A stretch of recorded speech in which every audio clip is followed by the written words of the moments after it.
if you're ever trying to become an advice guru or a highly paid expert, you need to understand, how do you listen to people in a way that you're able to help them? So what's the conversation look like and sound like where you're helping people, whether it's your friend coming to you and complaining about their work life, or a spouse coming to you and complaining about their work life, or someone complaining about their kids or their life, their career, whatever it is. Lots of people probably come to you and they vent, or they complain, or they just say, can you help me?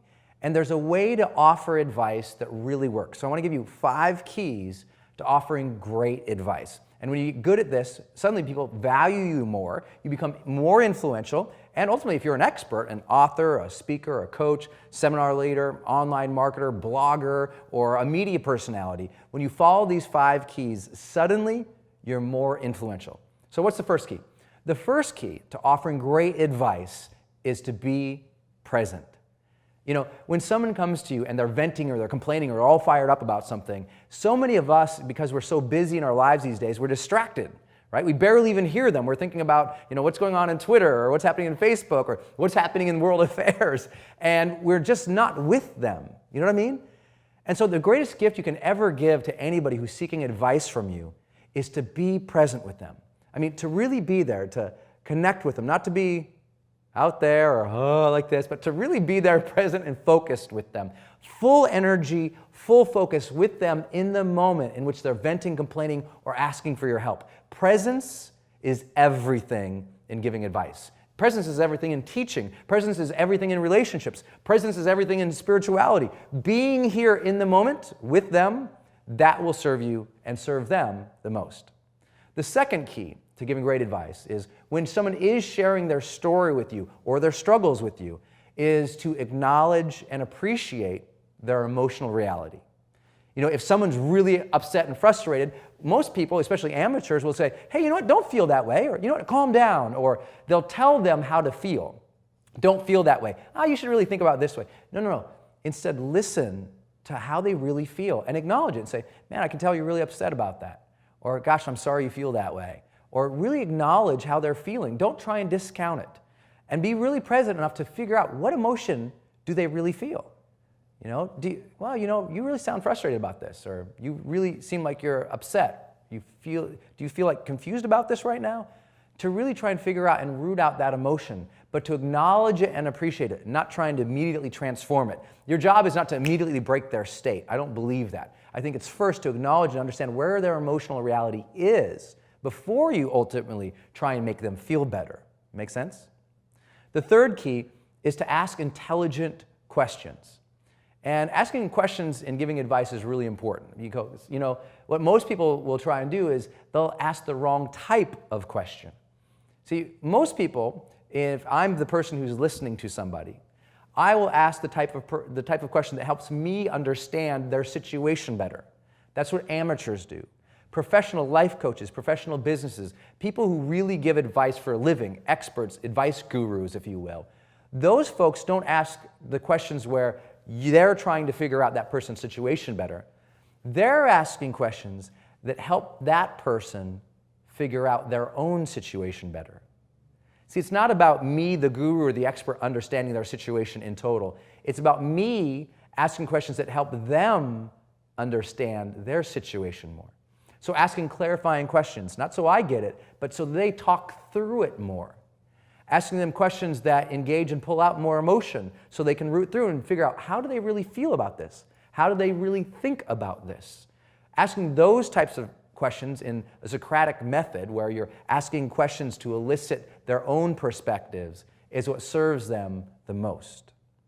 You know, the fourth key is to offer people the number one thing that they really want from you. And believe it or not, it's not the answer. Most people don't understand that you don't go and talk to experts because you want the answer. And most people who are starting out in the life coaching or business coaching or the guru world, they're always trying to figure out, here's the answer, here's the answer, here's the answer. And most people actually don't want the answer, even if they tell you they want the answer. What they really want is the number one most valuable thing you will ever have as a guru, as an expert, and that is perspective. See, people just want perspective. They want to know enough of their options and choices to choose from, and they're going to choose that. Your job is to offer perspective, to say, based on my experience or what you've told me or what I know about the world, you could do a couple things. If you did this, then this might happen. If you do this, that might happen. If you do this, this might happen. By offering them perspective of the range of choices they have, but also offering perspective on what maybe you've gone through in your life or you've seen other friends or clients or loved ones go through. Sometimes just sharing a story about someone else who's been in a similar situation helps them feel better, helps them feel more connected, helps them feel not alone. Sometimes offering the story of what somebody else did in that same situation to make it better helps them go, oh, that spurred this thought in my mind. I never even thought of it. Maybe they don't even do exactly what that person did, but they think, I just got this idea. Offering perspective and choices helps people go, I know what to do. I'm going to do my own thing now. They're really rarely coming to you for the answer. It's just like when you go on Google, if you're researching something, often you're just trying to get lots of different information to synthesize it to make your own decision. That's what people are coming to you for advice. Often, they're not just asking you the question. They're posting it on websites, they're asking their friends, they're asking lots of different people, again, trying to get that most valuable resource, that most valuable tool in making any decision or choice, and that's called perspective. Think about offering perspective more, and you'll be a much better advisor. So where we've been. So far, we've been talking about you being more present. We've talked about you acknowledging and appreciating their emotional reality. We've talked about you asking intelligent questions. We've talked about you offering perspective to them, too, so that they can make their own choice. And the fifth key to offering great advice is very simple. If it comes down to the point where you are supposed to now offer advice, that you've offered the range of things and they're just kind of saying, well, I just don't know what to do. Tell me, please, what to do. Then you know what? Tell them.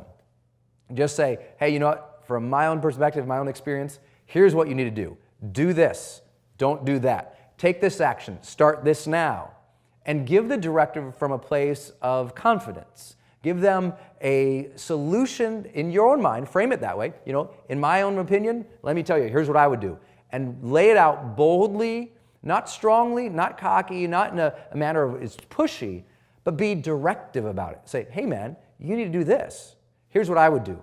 And say it with a level of confidence that instills a little confidence in themselves. Because, they've come to you and they're uncertain, they're unsure, they're probably confused, they're probably in a place they're emotionally not fully stable because they're kind of lost or they're wondering what to do. Now, sometimes it's not that dramatic, but when it is, the more certain you can be, the more confidence you have when you give that directive, the more it will serve them.